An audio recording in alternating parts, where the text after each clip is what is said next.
주님의 이름을 찬송합니다. 저는 산호세라고 불려지는 지역에서 목회하고 있습니다. 저희 교회를 소개할 때 제가 꼭 이렇게 소개를 합니다. 저희 교회는 스탠포드와 구글 바로 중간에 있습니다. 그래서 좀 특수한 지역이라고 얘기할 수 있고, 또 스탠포드와 구글을 대표하는 이런 지역에서 그런 분들이 많이 엔지니어들과 그들을 많이 하신 마스터분들이 좀 많이 교회입니다. 저만 박사 아니가 없습니다. 그래서 보내주신 것 같아요. 교회 이름은 새누리교회라고 합니다. 들으면서 어떤 분들은 굉장히 싫어하시는 분들도 계실 거고, 저도 하시는 분들 텐데, 한국에서 새누리당이 생겼다 정말 많이 왔습니다. 한국에서 가끔가다 방문해 주시는 분들이 계시는데, 지역에 있는 교회를 찾고 나서 저희 교회를 일단 일본에서 제쳐 오신 분들, 젊은 분들이 계세요. 왜 안 하냐고 했더니 이름이 마음에 안 들어서 안 한다 이런 분들도 계셨었습니다. 나중에 와서 얘기해 주십니다. 이렇게 부족한 사람의 앞에 서서 여러분에게 하나님의 말씀을 전할 수 있는 기회가 상당히 영광입니다. 저는 터키하고 한 10년, 11년 정도 공연이 있었던 것 같습니다. 김정 선생님께서 일본 선교사로 제가 있었을 때 속히 한번 가보자고 꼬시셔가지고 터키를 처음으로 왔던 2005년인지 2006년인지 모르겠습니다. 그리고 그 당시에 처음으로 연중회를 같이 한번 얘기했던 것 같습니다. 그리고 나서 연중회가 시작이 됐는데 안 부르시더라고요. 첫 번째 연중회에서 못 왔습니다. 일본에 선교사로 있었고, 근데 두 번째 연중회를 하는데 연락이 오셨어요. 와서 팀을 인도하고 와서 찬양을 좀 인도해달라고. 제가 찬양사역자로 저도 그래서 섬겼었었는데, 이유를 들어보니까 첫 번째 찬양팀이 오셨을 때 한국에서 오시고 여러 가지 준비하느라고 돈이 굉장히 많이 들으셨대요. 그래서 싸게 돈 안 드는 팀을 좀 데려와야 되겠다. 그래서 싸가세요. 우리가 좀 치시고 그리고 일본 팀을 데려왔었습니다. 한국 분들하고 일본 분들하고 함께 와서 찬양을 함께 인도했던 기억이 납니다. 벌써 그것이 10년이나 되는 것 같습니다. 2회 때부터 지금까지 하나님이 은혜를 주셔서 한 번도 빠지지 않고 터키를 갔으면 이제 무슬람권인 또 이슬람권을 향해서 하나님이 주신 마음을 가지고 우리가 연합해서 함께 기도할 수 있는 그런 기회가 있어서 얼마나 감사한지 모릅니다. 말씀을 나누기 전에 제가 경험했던 한 가지만을 좀 얘기하고 잠깐 말씀을 좀 나누고자 합니다. 제가 청년 사역을 오래 했었습니다. 그래서 청년들하고 있다 보니까 청년들이 이제 결혼식을 많이 하게 됩니다. 그래서 결혼식을 좀 많이 주례하러 온 세계를 다녔습니다. 여러 지역에서 결혼식을 했기 때문에 그 결혼식을 통해서 참 많은 경험들도 있었는데, 제가 평생 잊지 못하는 결혼식이 하나 있습니다. 한국에서 결혼식을 하는 미국에 살던 친구들이 한국에 나와서 결혼식을 하게 되어져서 한국에서 겨울 12월 달에 여의도에서 결혼식을 한다고 저보고 주례해달라고 해서 일부러 결혼식을 하러 미국에서 나왔습니다. 그래서 저를 청담동이라는 곳에 머물게 해주고 여의도에서 결혼식을 한다고 합니다. 토요일이었는데 결혼식이 5시였습니다. 결혼식장에서 5시에 결혼식을 하게 되는데 저보고 몇 시까지 오라 그랬냐면 한 1시나 2시 정도까지만 오면 충분하다고 굉장히 일찍 오라 그래서 알았다 그랬습니다. 그런데 그때 가려고 준비하고 나오는 과정에 제자가 한 명 있는데 한국에서 전도사라는 친구가 있어요. 전화가 오더니 같이 가자고, 목사님 같이 가자고, 자기도 그 결혼식 가기 원한다고 수원에 사는데 저를 픽업하러 오겠다는 겁니다. 그래서 그러자고 그냥 기다렸습니다. 그런데 1시가 되고 2시가 되고 3시가 됐는데도 안 오는 거예요. 맨 처음에 얘기 들을 때 청담동에서 여의도까지 택시를 타면 한 30분에서 40분이면 간다고 그렇게 얘기를 들었기 때문에 그냥 아직도 시간 괜찮다 그러고 어디 계시냐고 연락이 오는데 지금 호텔에서 누구 기다리고 있다 금방 갈게 이렇게 얘기했습니다. 그런데 제가 좀 어리석었죠. 4시까지 기다렸습니다. 그런데 뭐 5km 남았대는데 5km가 1시간 반, 2시간이 막 걸리는 거예요. 한국은 토요일날 이렇게 트래픽이 굉장히 많다 그러더라고요. 그래서 차들이 너무 많아서 결국 4시에 어쩔 수 없이 이제 1시간밖에 안 남았으니까 제가 안 되겠다 연락을 하고 택시를 타고 결혼식장으로 가겠다고. 아직까지 1시간 정도 남았으니까 40분 걸리면은 20분 정도 여유가 있으니까 그것도 벌써 이미 늦었죠. 벌써 가 있어야 되는 상황인데 그래서 택시를 탔습니다. 그리고 호텔을 나와서 호텔에서 택시를 타고 바로 나와서 좌회전을 랩턴을 했는데 깜짝 놀랐어요. 신호등은 파란불인데 차들이 완전히 막혀 있는 거예요. 움직이지도 않는 겁니다. 그냥 어쩔 수 없이 기다리고 있었습니다. 차에서 그냥 기다리고서 계속 앉아 있었는데 이거는 큰일 났습니다. 시간을 보는데 벌써 4시 35분이에요. 이제 25분밖에 안 남았습니다. 도저히 결혼식장까지 40분 걸린다는데 갈 수 없어서 그냥 돈을 주고 내렸습니다. 내리고 나서 12월달 겨울에 제가 이 롭을 갖고 썼는데 롭을 가지고 그냥 제가 LA 지역에 있었기 때문에 캘리포니아는 그렇게 두꺼운 옷들이 없습니다. 별로 안 갖고 있기 때문에 양복도 그냥 보통 양복 그냥 초가을에 입는 그런 양복이 있고 그러고서 막 이 강가를 향해서 뛰기 시작했어요. 막 뛰면서 하나님 큰일 났습니다. 제가 이 제자 결혼식을 인도해주러 왔는데 주례해주러 왔는데 이거는 축복해주고 주례해주는 게 아니라 지금 이 저주하게 됐습니다. 25분밖에 안 남았는데 어떡합니까? 지금은 제가 계산상으로 따져도 도저히 갈 수 없는 그런 상황이 됐어요. 그래서 그냥 강가로 무턱대고 뛰면서요. 제가 저를 막 꼬집었어요. 꿈인 줄 알고. 제가 미국까지 와서 주례를 하러 왔는데 이거는 말이 안 되는 얘기예요. 그래서 막 꼬집어서 제가 꿈이지 그러면서 막 제가 태어나서 그렇게 간절하게 기도해봤던 것이 기억이 안 나요. 한국은 결혼식이 1시간 단위로 있었기 때문에 5시면 6시에 끝나고 6시에 또 결혼식이 있다고 얘기를 들었거든요. 그러니까 늦게 가면 결혼식이 안 되는 겁니다. 주례 목사가 없으니까 결혼식이 안 되는 상황이었어요. 그래서 막 무턱대고 강가로 뛰었습니다. 어떡합니까? 그러고 정말 막 눈물까지 나더라고요. 제가 결혼식 주례를 하면서 눈물까지 흘리면서 준비했던 기억이 없어요. 막 뛰는데 앞에 어떤 사람이 순간적으로 탁 보이는데 오토바이를 타고 그냥 앉아있는 거예요. 이런 얘기를 하면 한국에 있는 분들은 오토바이 부르지 그러는데 저는 미국에 있어서 그런 걸 전혀 몰랐습니다. 그때 시간을 딱 봤더니 45분이에요. 제가 그 사람한테 무턱대고 다가갔습니다. 내가 목사인데 미국에서 주례하러 왔는데 5시가 주례인데 여의도에서 지금이 4시 45분이다. 이거 도저히 시간이 안 되는데 나를 좀 내가 돈을 줄 테니까 이 결혼식장까지 데려다 줄 수 있겠느냐. 그러니까 저를 위아래로 쳐다보더라고요. 그래도 양복은 입었으니까 나쁜 사람 같지는 않았나 봐요. 그러니 타시죠 그러더라고요. 얼마나 감사하던지요. 그 사람 뒤에 탔습니다. 이렇게 자기는 가죽 잠바를 쫙 올리고 장갑을 끼고 헬멧을 딱 쓰는데 혹시 헬멧이냐고 물어봤더니 없대요. 그래서 한쪽에는 성경을 들고 롭을 들고 한 손은 어쩔 수 없이 그 사람을 이렇게 허리를 감싸 안았습니다. 양복을 입고 지금 오토바이 뒤를 탄 거예요. 그리고 전화를 한 손에 잡고 있었습니다. 왜냐면 신랑이 계속 전화 온 거예요. 지금 목사님 어디 계시냐고. 지금 나 가고 있다고. 그렇게만 얘기하고 주례 목사가 지금 결혼식 시작하기 몇 분밖에 안 남았는데 그리고 달리기 시작 갑니다. 그러니 붕 하고 막 달리는데요. 제가 얼마 안 남았다 그러니까 막 진짜로 빨리 달리는데 막 버스 사이를 그냥 확 빠져나가는 거예요. 그러다가 한강변으로 나왔습니다. 그러고 나서 그냥 강변도로를 막 여의도를 향해서 달려가는데 12월 달이고 12월 중순입니다.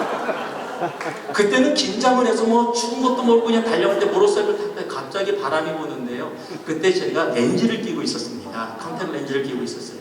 바람이 부니까 머리는 완전히 뒤집어졌고요. 바람 때문에 렌즈가 들어야 돼서 앞이 안 보이는 거예요. 그리고 손은 얼고요.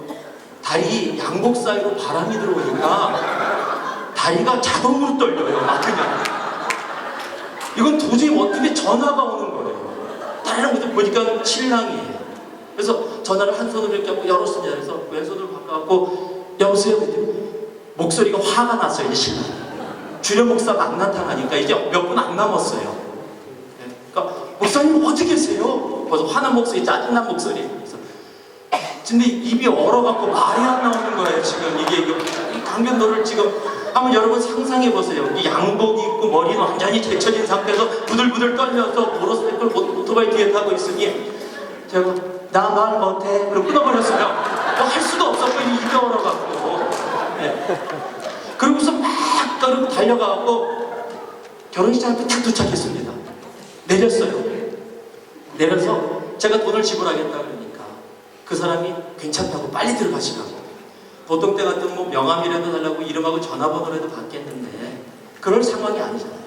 그래서 고맙다고 그냥 그러고 가서 막 줄에 식당으로 뛰어 올라갔어요. 그때가 4시 59분입니다. 제가 딱 들어갔는데 무슨 얼굴은 빨갛게다 머리는 이렇게 하고요.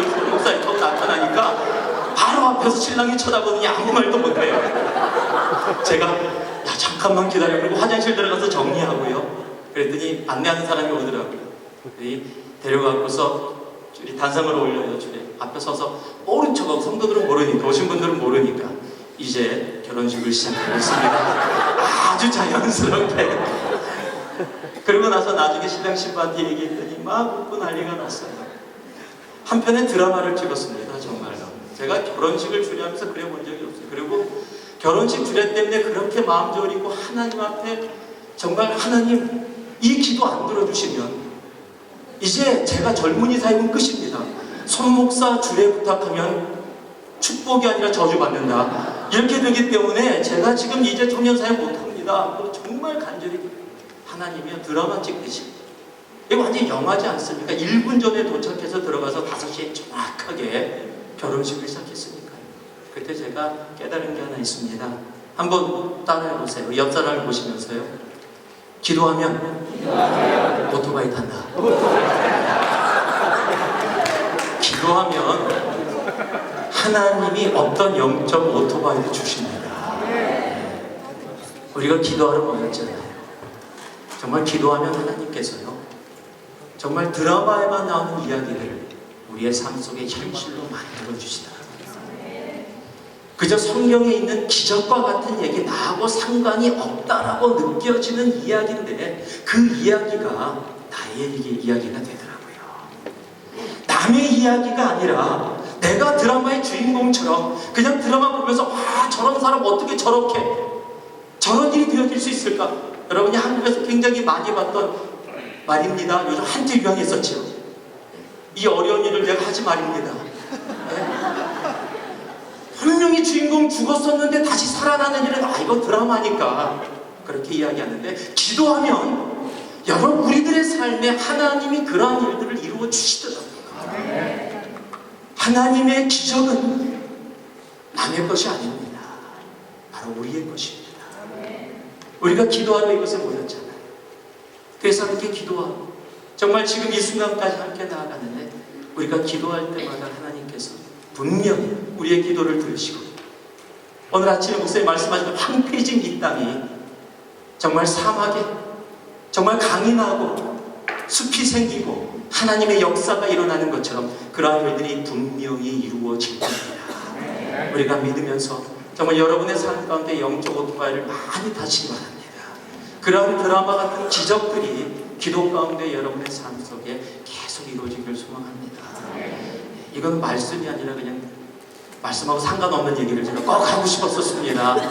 우리가 기도하러 모였기 때문에 함께 기도하는 오늘 말씀을 제가 함께 짧게 좀 여러분하고 한 가지만 좀 나누길 원합니다. 마태복음 26장의 말씀입니다. 6절에서 13절까지 여러분이 아주 잘 아는 말씀입니다.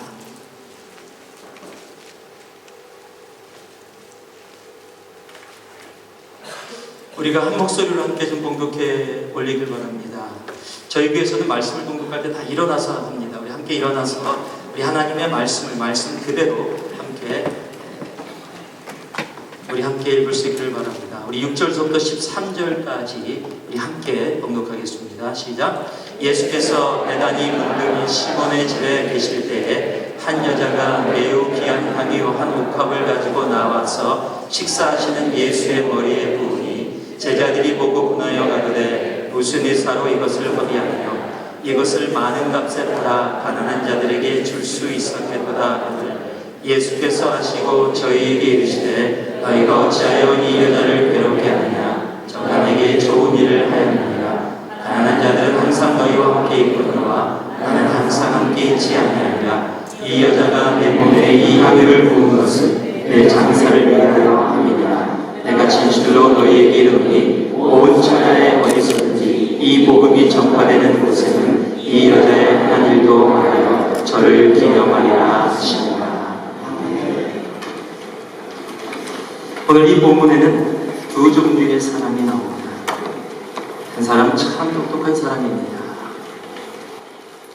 마리아가 와서 향유를 부는 것을 보고 그 향유의 대략적인 가격을 다 파악한 사람입니다.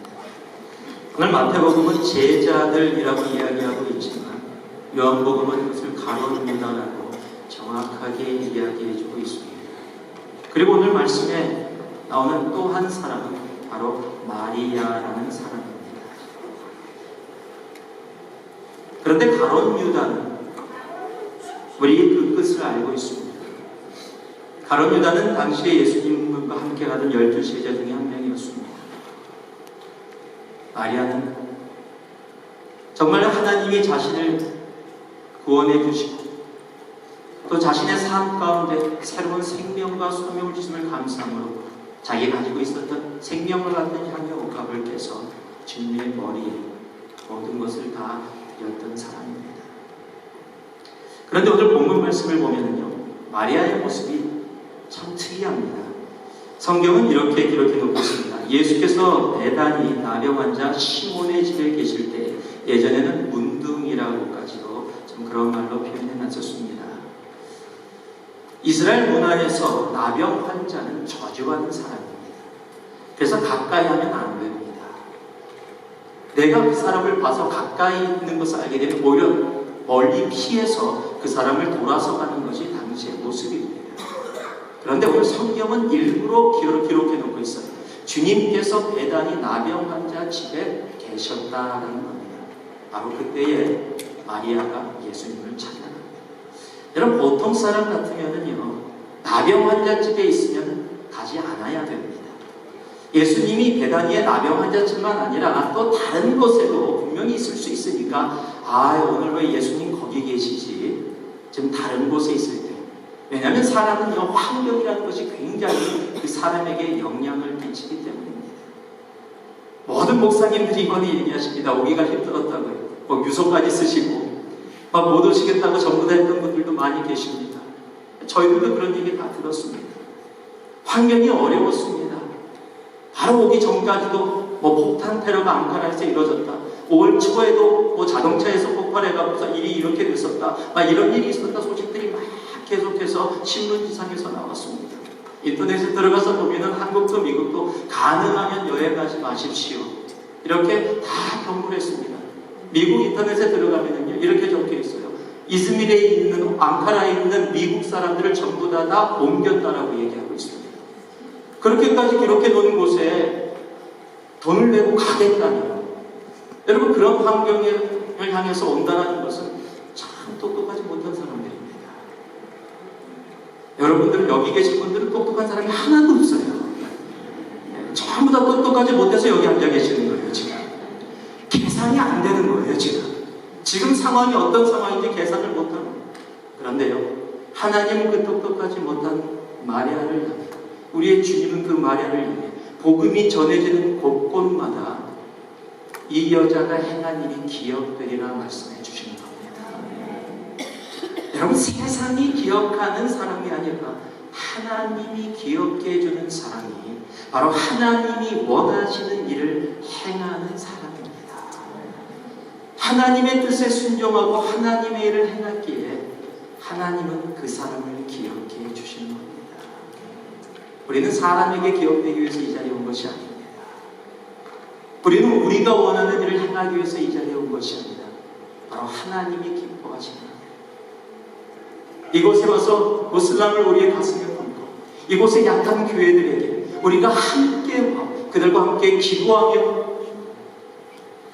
이곳에 있는 사람들뿐만 아니라 전 세계 곳곳에서 이곳에 있는 우리의 형제 자매를 기억하고 함께하고 있다는 사람이 있다는 것을 함께 나누고 격려하고 생활하며 이들에게 다시 용기를 주고 이 땅에서 다시 설 수 있는 힘을 함께 나누기 위해서 이 환경이 비록 힘들고 어렵다고 하지만 많은 곳에서 가지 말라고 얘기했지만 우리는 그것을 뚫고 갔고 이곳에 계시는 선생님들은 이미 그 상황을 알면서도 경호원들이 붙어 다니면서 옮겨 다니는 곳에서도 경호원이 다 같이 있다는 건 뭡니까? 목숨 걸었다는 얘기입니다.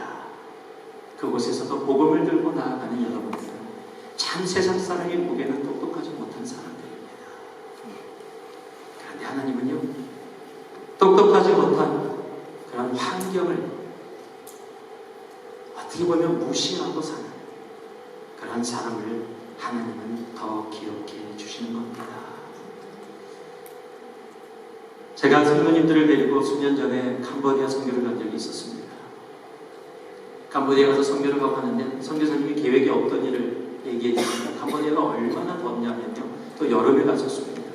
닭들이 너무 더워서 스트레스를 받아서 나청이 다녀요. 진짜 그래요. 자기가 깃털을 자기가 뽑아요. 그래갖고 막 나는 왜 닭들이 저렇게 맨살을 나타내고 그렇게 다니나. 너무 더워갖고 얘네들이 스트레스를 받아갖고 그래서 저희 집사님이 우리가 너무 사역을 심하고 땀을 많이 내니까 닭을 잡아갖고 도리탕인가? 를 해주겠다고 음식을 달라고 하다가 포기를 했어요. 기름이 안 떠갖고. 예, 그러니까 너무 기름이 없는 거예요. 혹시 몸무게 때문에 고민하시는 분들은 캄보디아를 가시면 자연적으로 모든 게 다 없어져 버립니다. 그곳에 가서 너무 더워서 사역을 하고 있는데 이제 이틀 남았는데 선교사님이 저희 팀한테 계획이 없었는데 우리 내일 지금 이곳을 갔으면 좋겠다고 그랬더니 어디냐고 물었더니요, 나병원자촌이에요. 네, 좀 더 깊이 깜짝 놀라는 겁니다. 계획에도 없었던 나병원자촌을 가니까 선교사님이 씩 웃으세요. 선교 왔으면 그런 데도 가봐야 됩니다. 인도하면 저도 좀 불안한 거예요. 괜히 단기 선교 왔다가 나병원자촌에 조금이라도 뭐 어떻게 되면 선생님이 아무것도 얘기 안 해주고 설명도 안 해주고 그냥 나병원자촌이라는 거예요. 너무 더워서요. 저희들이 전부 다 옷 슬리퍼 신고 기껏해 운동화 신고 반바지에 반팔에 그러고 막 다녔었어요. 그 다음날 나병원자촌에 가려고 딱 나왔는데 긴 바지에 긴 팔에 목에다가 마우라까지 다 둘렀어요. 전부 다 그 더운 여름에 조금이라도 살을 밖으로 안 낸다고 얼마나 서로 웃었는지요. 그리고 나병원자촌을 갔습니다. 정말로요, 얼굴이 이 정도 없으신 분, 손발 없는 분들, 그리고 막 우리 보고 머리 감아주라고 해요. 머리 감아주고 나중에 나병원자라고 이 정도 서로 껴안고 은혜 나누고 정말로 너무 좋은 시간이었어요. 그리고 나서 사람들이 깜빡 잊고서 그런 모든 거 나병에 대해서 다 잊고서 다시 차를 타고 돌아오는데 선교사님이 그래요. 걱정하지 마시라고, 이분들은 없는 분 아니라고. 그랬더니 전부 다 그런데 가끔 가다가 양성환자에 음성환자들이 있는데 그런 사람이 있으면 뭐 그거는 운에 맡기라고. 전부 다 놀래니까요. 그리고 지금은 당장 안 나타난다고 한 10년 후에 물론 10년 지났습니다. 지금 멀쩡합니다. 다. 환경이 그만큼 영향을 있겠죠. 그것이 사람입니다. 그러면 지금 나병환자, 당시 이스라엘의 문화에서는 나병환자와 함께한다는 자체가 불가능한 문화입니다. 그런데 그곳에 마리아가 들어갑니다. 여러분, 주님은 그런 상황과 환경을 따져서 나아가는 사람들이 아니라 마리아와 같이 그런 게 보이지 않는 사람, 예수님이 계시는 곳이라면 그곳이 죽는 곳이라 할지라도 나병 환자가 있던 사람들이 뭐라고 이야기하든 내가 그곳에서 목숨을 잃든 아니 내가 손해를 보든 그런 것을 생각하지 않냐, 주님이 계시는 곳이기에 그곳을 향해 밝게 옮길 수 있는 사람, 바로 그 사람이 이 시대의 마리아입니다. 우리는 마리아로 살 수 있기를 소망합니다. 지금 마리아로 터키에 와 계시잖아요. 미국 땅에 한국 땅에 돌아가시고 마리아가 되신 바랍니다. 이미 마리아로 살고 계신 우리 선생님들, 주님 오시는 그날까지 하나님이 계시는, 주님이 예수님이 계시는 그곳에 아무리 그 환경이 열악하고 힘들고 지치고 아프다 주님께서 기억해 주신 바로 그 마리아의 삶이 우리의 삶이 되기를 주님의 이름으로 축복합니다. 아멘. 7절 말씀을 보면요, 한 여자가 매우 귀한 향유 옥합을 가지고 나와서 식사하시는 예수의 머리에 부으니, 지금 마리아가 얼마나 예수님 외에 아무것도 보이지 않는 모습이냐. 지금 주님께서 식사를 하고 계십니다. 테이블에 앉아서. 물론 그때 스푼으로 먹는데 손으로 띄어서 드시는지 간에 먹고 계신데요. 보통 사람 같으면 예수님이 식사하시고 사람들이 있으니까 기다릴 겁니다. 아니 기다리지 못했다 할지라도 가서 그 향유를 갖고 있어 향유를 머리에다가 살짝 조금씩 뿌렸을 거예요. 그런데 주님이 식사하고 계신데 위에다가 부은 겁니다. 지금 여러분 보통 사람 같으면 지금 너 뭐하냐 그럴 거예요. 여러분 예수님이 지금 식사하고 계신데 그 머리에다 갖다 부었어요. 전혀 상황 파악을 못하는 사람입니다. 왜요? 지금 마리아는요 단 한 가지 목적 때문에 왔어요. 내가 가지고 있는 가장 소중하다고 느끼는, 당시의 여자가 향유를 간직하고 있다는 것은 결혼 미천으로 사용하는 건데, 그것을 드린다는 것은 내가 결혼을 못한다는 것은 이제 그냥 노처녀가 된다는 것이 아니라 당시의 문화라면 살아갈 길이 없다, 내 생명을 드린다는 것과 동일한데, 그것을 드리고자 원한다, 내 생명을 주님께 드리기 원한다는 하나의 목적만을 가지고 왔기 때문에, 그것이 신혼 나병 환자의 집이던 지금 주님께서 식사를 하고 계시는 상황이던 그런 상황을 파악하지 못하고 오히려 주님 앞에 내가 드리고자 하는 것을 드렸던 그 모습, 사람들은 그것을 꾸짖습니다. 왜 이렇게 눈치 없냐고 얘기합니다. 왜 꼭 그런 식으로 해야 되냐고 이야기합니다. 그런데 주님은 그를 칭찬해 주십니다. 여러분 우리들은 너무 주의 것들을 많이 봐요. 이렇게 하면 이렇게 되지 않을까, 저렇게 하면 저렇게 되지 않을까, 이렇게 하면 사람들이 이렇게 반응하지 않을까, 저렇게 하면 저렇게 되지 않을까. 일본에서도 그렇게 눈치 없는 사람들을 얘기하는 그런 말이 있어요. KY라고 부릅니다. 너는 KY야 그러면은 굉장히 눈치 없고 상황 파악 못하는 사람. 그게 뭐냐면 쿠키 요메나이라고 합니다. 쿠키는 공기입니다. 요메나이는 읽을 수 없다라는 말입니다. 즉 공기를 읽지 못한다, 분위기를 파악하지 못한다. 그것을 알파벳 영어로 앞에다가 쿠키를 K로 붙이고 요메나이를 Y로 써서 KY라고 그렇게 부르는 겁니다. 여기 계신 분들은 다 KY죠 지금. 한번 얘기해 보시죠. 당신은 KY입니다. 우리가 여기 온 목적은 하나잖아요. 그런 분위기나 상황과 그런 환경을 계산하고 따지고 눈치 보고 온 것이 아니라 하나님 그 땅에서 정말 지금도 여러분 4,000명, 5,000명의 교회이라면 한국 대형교회 한 교회보다도 적은 숫자예요.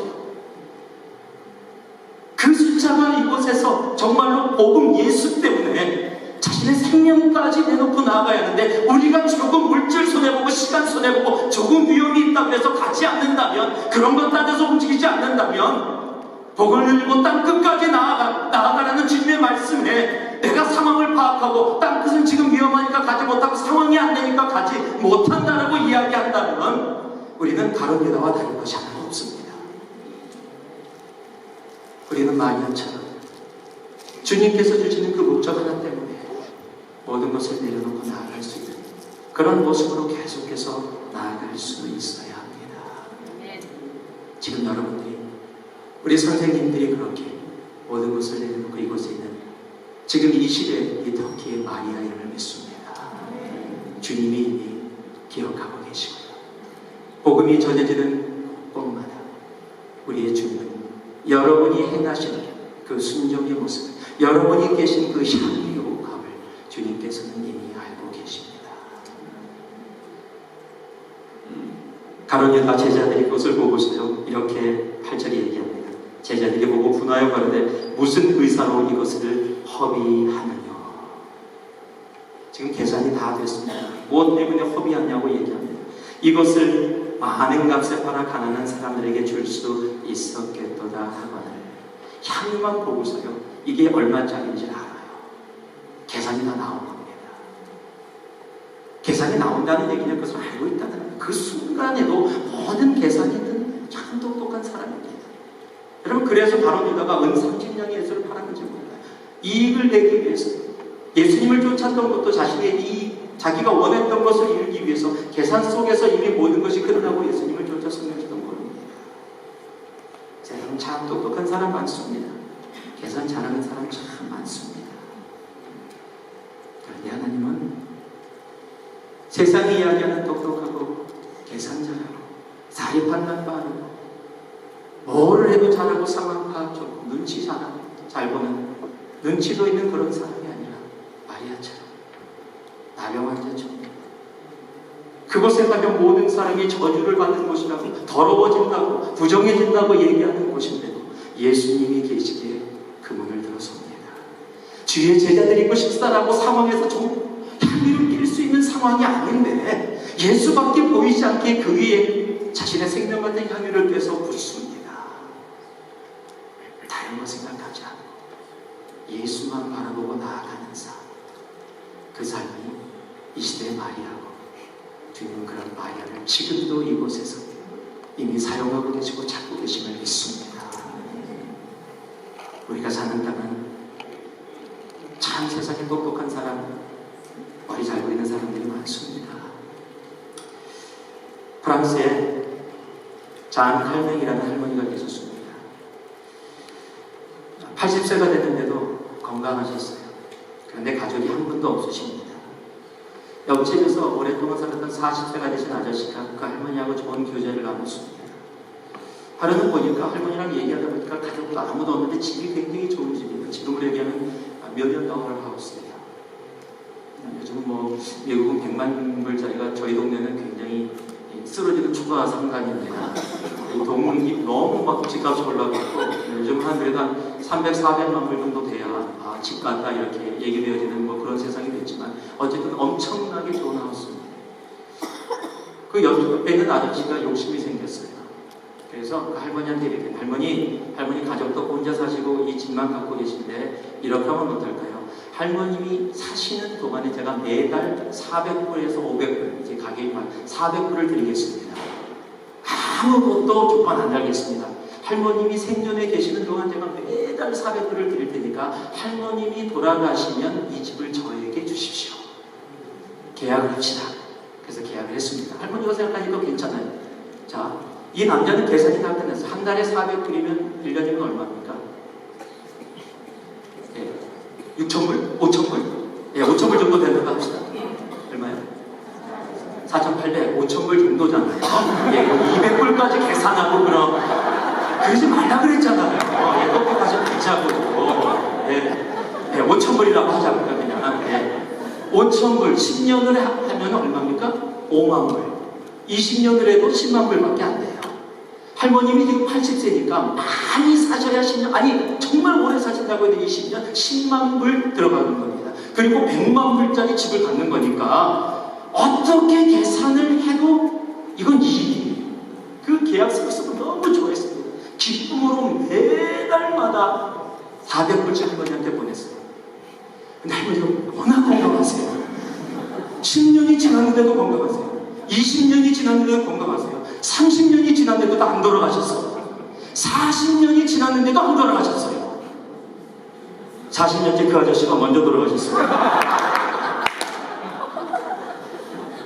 그 아저씨가 먼저 40년째 돌아가시고 그 할머니는 2년을 더 사신 후에 1997년 8월 4일에 122세로 164일로 기네스북에 올라가고 돌아가셨습니다. 여러분 세상에서 잔머리에 물리고 머리에 똑똑하다고 이러시는 사람입니다. 여러분 가론 유다는 은 30이라는 이익을 얻고 예수를 팔았습니다. 마리아는 수만 불 되는 향유옥합을 깨서 사람들의 눈에 허비했다라고 보여지는 그 손해를 입었습니다. 세상의 눈으로 보면 가론 유다가 참 똑똑한 존재입니다. 그는 손해보지 않고 미천도 드리지 않고 은 30분을 얻은 사람이기 때문에 그렇습니다. 마리아는 아무것도 얻은 것 없이 욕만 바가지로 먹고 자기가 갖고 있었던 생명 같은 향유옥합을 세상의 눈으로 보면 다 낭비해버린 겁니다. 그런데 하나님은 누구를 기억하고 계십니까? 하나님은 지금도 그 마리아를 우리의 삶 가운데 찾고 계십니다. 그리고 그 마리아가 이 시대의 터키에서도 여러분들 가운데 있음을 주님 보고 계심을 믿습니다. 우리 마리아로 삽시다. 이곳에서도, 한국에서도, 터키에서도 복음 들고 세상이 이야기하는 가치 있는 세상이 어리석다고 얘기하고 바보 같다고 얘기해도, 세상이 왜 그렇게 꼭 살아야 되냐고 얘기해도 그렇게 살아봅시다. 예수만 바라보고 마리아처럼 그렇게 살아봅시다. 우리 옆에 분들에게요, 저는 지금 사람을 귀찮게 하는 걸 좋아합니다. 자, 눈을 똑바로 쳐다보면서요, 마리아처럼 사세요. 마리아처럼 사세요.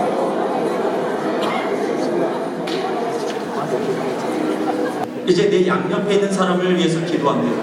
하나님, 아는 사람이든 모르는 사람이든 지금 터키 땅에 우리가 감바도기에 함께 있습니다. 그리고 하나님께서 우리를 이 시대의 이 땅에서 마리아로, 세상의 가치 판단과 기준과 이익이 아니라 예수만 바라보고 향유를 뱉던 마리아처럼 계산하지 못하는 사람, 아니 계산할 줄 모르는 존재로 주님만 바라보고 그렇게 나아가게 하시는 예수입니다. 내 옆에 있는 자매가, 내 옆에 있는 형제가 하나님 이 시대의 마리아 되게 하여 주옵소서.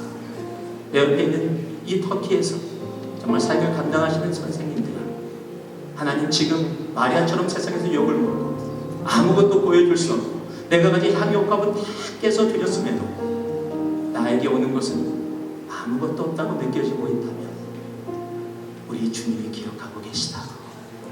복음이 전파되는 곳곳마다 주님께서 우리의 이름을 온전히 기억하고 계시다. 정말 주님께서 그렇게 기억해달라. 이 시간에 양옆에 있는 분들 이름을 불러가면서 주님 앞에 함께 올려드릴 수 있는 시간이 되기를 원합니다. 함께 기도하겠습니다. 기도합니다. 사랑의 아버지